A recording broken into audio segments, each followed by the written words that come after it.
What's up, everybody? Welcome to Podcast Now. I'm Alex, and in this video, we have to talk about the Horizon Zero Dawn situation. So this popped up yesterday. I want to run through just the basics of the story, and then we'll get to my opinions, because I think they're going to be more spicy, more things people want to see. So basically, it was either a remaster or a remake. They're doing something with Zero Dawn. I will finish that part because there's kind of an update to it. A remaster slash remake of the game, better lighting, better textures, better facial animations, that kind of stuff. And also, separately, there's a multiplayer game that's in the works, in Horizon's world, where it'll be potentially co-op. Now, a couple things to note. That second part is not new. In fact, I covered it. I didn't come up with it, but I covered it over a year ago. This was already reported on that co-op was an element that they wanted in Zero Dawn and they wanted in Forbidden West, and both times they pushed it further.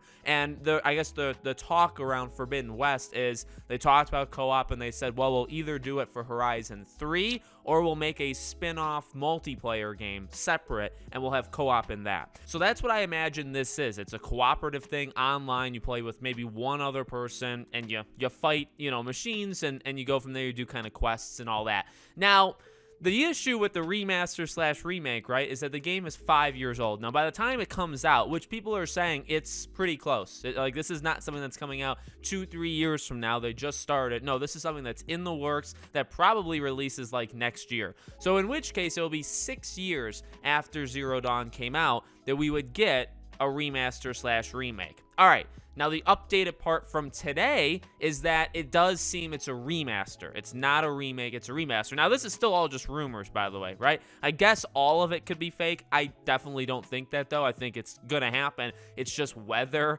it's a remaster, remake, what's the price, right? Is the multiplayer included in it? That's a very big question and a very big, interesting thing that can swing the dial, right? Because here's the deal. If it's a remaster and if it includes multiplayer, it's a lot more sellable. You know what I mean? It just comes off better. Now, the PR disaster has already happened. These leaks. Now, it's the leaks' faults, technically. Sony could, of course, announce it on their own, do a showcase and something and stop the leaks from happening. But, I guess, in a way, it's not necessarily their fault that these leaks kind of ruin it and almost make a fake PR thing that people get mad about. But here's the thing. Ultimately, remaster, remake, it really doesn't matter. This continues the image, whether it is the best case scenario. That's the best case scenario, right? Remaster, you have multiplayer included. There's a path to upgrade, all that stuff. So maybe it's $10-20 to upgrade. Maybe it's $40 on its own, whatever. That's fine. Honestly, I'm okay with that. Now, if we're talking a $70 remaster with the multiplayer, no, I'm not necessarily okay with that anymore, because Horizon Zero Dawn has been, it's got a PS5 patch to it already. Now, yes, it doesn't look the exact same as Forbidden West. Maybe you're trying to move, I guess that's kind of the plan, right? You're trying to have Zero Dawn match Forbidden West, but when did this become a thing? Why is this a thing? And ultimately, people are making jokes about it online where they're people bought The Last of Us, part 1, and it's in a way, we're kind of asking this on ourselves. Now, I was always against The Last of Us 1 kind of existing because I don't want these things to become the norm. And so people that are kind of going after people saying, well, you bought the first one, why not buy the second one and the third one, the fourth one? Why not buy the remake for The Last of Us Part 1 remake, right? It's it's a low blow, but it's kind of fair because people were asking for this. I don't know. Again, the main thing to me, right, is the image. You have Sly Cooper. I did that tweet. You have Sly Cooper. For the love of God, Sly Cooper just had the 20th anniversary. Can we not have a port to the PS5? Can you not do that? Can you not do a remaster or remake the first game? Sly Cooper, people are asking. Infamous, Killzone, Resistance, Jack and Daxter, and I kept going. It's PlayStation All-Stars Battle Royale. I would take a remake of that before I took Horizon Zero Dawn. The first God of War. Not God of War 2018, the first one. Uncharted, the first Uncharted. Heavy Rain. Even Until Dawn came out before Zero Dawn. Why are we doing this? Why? I don't understand.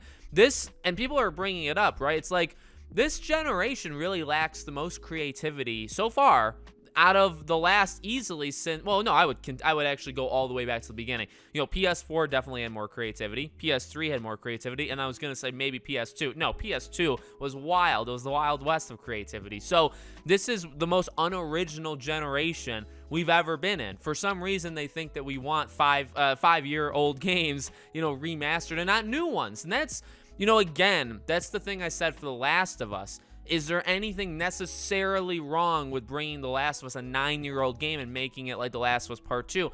I guess not, but the full price thing ticks people off. Removing multiplayer, so you're not even giving the full experience that you had back in 2013. And the resources. What if they could have pumped out a 10 to 12 hour game, like a new game, like, you know what I mean? Like, and maybe they could, maybe it's not the exact same thing, but maybe they could have, and that would have been cool. And that's not, you know, that's different than just remaking an old game. Same thing with Horizon. Do you need to put resources towards a remaster? Now, yes, I assume remastering Zero Dawn is not very difficult, doesn't take that many resources, but those resources can't be used anywhere else, nowhere else. And final thing, because I kind of got into a debate about this on Twitter, I kind of want to hear your guys' thoughts.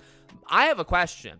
Who okays these things? Because, you know, we know Sony is very hands-off. We know Sony kind of lets people do what they want to do, but you still need to get pitched the idea, right? Sony takes the pitch. Sony rejected the pitch for Days Gone 2. Who did this for The Last of Us and Horizon? Because in my opinion, I think it's Sony. And I also think it's Sony because there seems to be synergy between the movies and shows that are happening and then games. You needed Uncharted, the Legacy of Thieves collection, to match the movie. Twisted Metal is having a show, and coincidentally, it gets a game. You know, it's gonna get a game. You know, like, and you keep going. God of War, the game is matching the show. Horizon is getting that Netflix show. Are they and it's probably gonna be very much like Zero Dawn. So, are you doing Zero Dawn to match that? So, my question is, if that's the bigger strategy, remake, remaster what you need to, bring games back from the dead to match the TV show, if that's the plan, is Guerrilla and Naughty Dog the ones pitching this? Or is Sony saying, hey, we want Zero Dawn again because we need it to match the show? We need it around... And I don't know. I mean, that's just kind of a theory, but it makes so much sense. Now, if Guerrilla Games pitched this, somebody needs to be fired immediately. If Naughty Dog pitched The Last of Us Part 1, I think somebody there needs to be fired. I mean, really, I know firing people isn't so hot to say, and yes, I don't want people losing their jobs, but just some sort of, like, consequence for your action that's stupid, right? If you do something dumb, there needs to be some sort of, maybe not firing, maybe reprimanded or whatever, okay? Whatever. But that is a question. I think it's Sony telling them to do it. That's different than what normally happens, seemingly, but it just makes sense to me. I don't know why. I don't know who at Guerrilla Games would say, hey, instead of like continuing the franchise and making 3, let's go backwards and let's dedicate some people to doing 1, and let's do and that's another thing with the multiplayer thing. I'm not sold on multiplayer being part of that Horizon 1 remaster, because why would you put co-op for a game that's 5 years old and not the new one in Forbidden West? Wouldn't you do a co-op DLC, right? Like an Icky Islands thing where it's an expand. I mean, they did Frozen Wilds, right, for Zero Dawn. So you do like a, 10, 15, 20 hour thing, and you also include multiplayer kind of separately, but it's part of Forbidden West. Why would you do it for Zero Dawn? So thinking like that, which is how I have been thinking, it doesn't really make sense to do multiplayer for Zero Dawn. It would make more sense for Forbidden West, or it makes sense to just make it its own, separate thing. So it's very possible they could just remaster Zero Dawn, and that's it. You just get the remaster. And then again, how greedy are they? If you're only remastering it and there's nothing else there, I mean, $40 is the max, and that's still kind of a problem. Plus, there should be an upgrade path. It should be $10, $20 max. Probably that's too much, but let's just go with it. Max to upgrade. I have it. 10+ million people have Horizon Zero Dawn. There better be an upgrade path. If there's not, if this is a $60 remaster with 0 upgrade path on a 5-year-old game, and yes, can you find examples where this has probably happened before? Of course you can. But the general image is the issue here. Where's Sly? Where's Infamous? Killzone, Resistance, Jak and Daxter? You know what I mean? If you were doing this and those games were getting remade and remastered at the same time, it would be easier. It'd be a lot easier because it's like, well, at least they're doing that. But you're playing around with 5-6-year-old games here, and you got games that are 20 years old that are, you know what I mean, they're neglected. So it's an image thing that no matter really how good this Zero Dawn thing is, even in the best case scenario, you still have the image of why are you just letting old franchises die? Is that something that you like doing? And yeah, the answer is yes. So let me know what you guys think in the comments. Make sure you guys are subscribed, bell icon turned on, all that good stuff. If you want to follow or support me anywhere else, all my links are in the description below. Thank you guys for watching, and I'll see you all on the next one.